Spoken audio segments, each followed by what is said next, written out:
Okay, so we've got the main fuel tank for the Voyager and then the smoke tank for this jet. Now, what I am going to do is use a BVM high flow fitting on the main tank and then just a standard fitting for the smoke. And then once I have all of the fittings finalized, what I am going to do is high saw the smoke tank on top of the fuel tank, so that way all I'm going to need to do is just basically come up with a former that's going to front and back, that's going to screw down to the um, wood former on the jet where the tank's going to sit, and we're going to screw the fuel tanks down so I don't have to have a strap to hold the fuel tanks and preventing it from moving around. So I'm going to go ahead and get started with doing my tank fittings assembly and then gluing the smoke tank to the top of the main tank, and then I'll show you guys how that looks. Okay, so we got the tank fittings pretty much high sawed in place and secured. The next step now is to install our vent fitting. So I think what I'm going to do is, since I'm going to high saw this smoke tank on the top, I am going to install the vent fitting for the main tank on the left side, and then the vent fitting for the smoke on the right side on this side. Basically, what I'm going to do is drill a hole and then install our vent fitting with high saw. So let that cure overnight. Okay, so quick overview on the Voyager. So pretty much component down inside the fuselage. So we got our receiver, one of the receivers that's going to be running on this jet, the ECU, fuel pump, and then there is the Inarco iTrap 50. I'm going to have my fuel line, basically my fuel dot up here up top, and then way back there to the right side of where the main tank is going to be is the second receiver.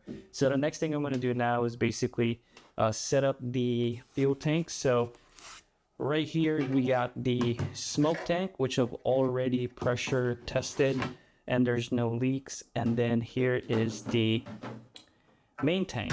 So what I'm going to do is basically, alright, I am going to glue the two tanks together with high saw, and then I'm going to lay fiberglass on both sides of the tank so that way it doesn't move around, and then that kind of permanently affixes the two tanks on top of each other. And then I'm going to come up with a mounting bracket for the front and the back of the fuel tank so that it stays in place during flight and does not come loose. All right, moving on to the fuel tank installation on the Voyager. So right now we just have the main tank sitting in its place, and I was thinking of ways of how to install this tank and make it look clean. I didn't want to use Velcro straps on this jet, so I went to the hardware store and I got me one of these angled brackets here. I'll show you if you guys can see it. So basically what I did was I cut a 4-inch length of this angled bracket, and it's going to be high sawed in place right there. And it actually worked out as far as like the depth of it. So this is 3/4 of an inch angled bracket. So it actually ends up lining up with the wood former tray on the Voyager. So I already have two of them here that I've already pre-drilled. So there's 3mm holes, and then this is the side that's going to be high sawed to the fuel tank. So 3mm holes here, because what I'm going to do is use 440 bolts with the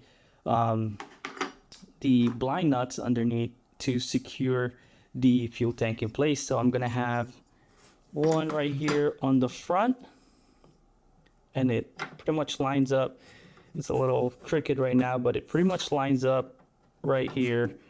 So I'm just kind of get it into position real quick, and I'll show you guys what I mean. So it'll line up with the former pretty well. It's a little crooked, but you get the idea. So then it'll be bolted down, and then on the back side, I'm going to take this one out, will line up as such. So that is how I'm going to secure the fuel tank. And I may actually add another one, you know, on both sides of the fuel tank just for added structure and hold it in place. And I don't know if you guys noticed, but I made a little boo-boo on this fuel tank. So I actually dropped it and it cracked right down here, and then there was a hole right here that I had to reposition, and laid some fiberglass and then some West Systems epoxy and epoxy resin. So luckily I have repaired fuel tanks in the past from fiberglass to Kevlar, so this was an easy patch up. I've already pressure tested this thing too. There's no leak, and then the repair held. So then I'm just gonna high saw this in place like that, and then secure it down, and then show you guys how that looks once I'm done with it. All right, so our plumbing for the fuel tank and smoke tank is now complete. We've got our high flow BVM fitting. That is an 8mm tube here with a reducer that reduces down to a 6mm.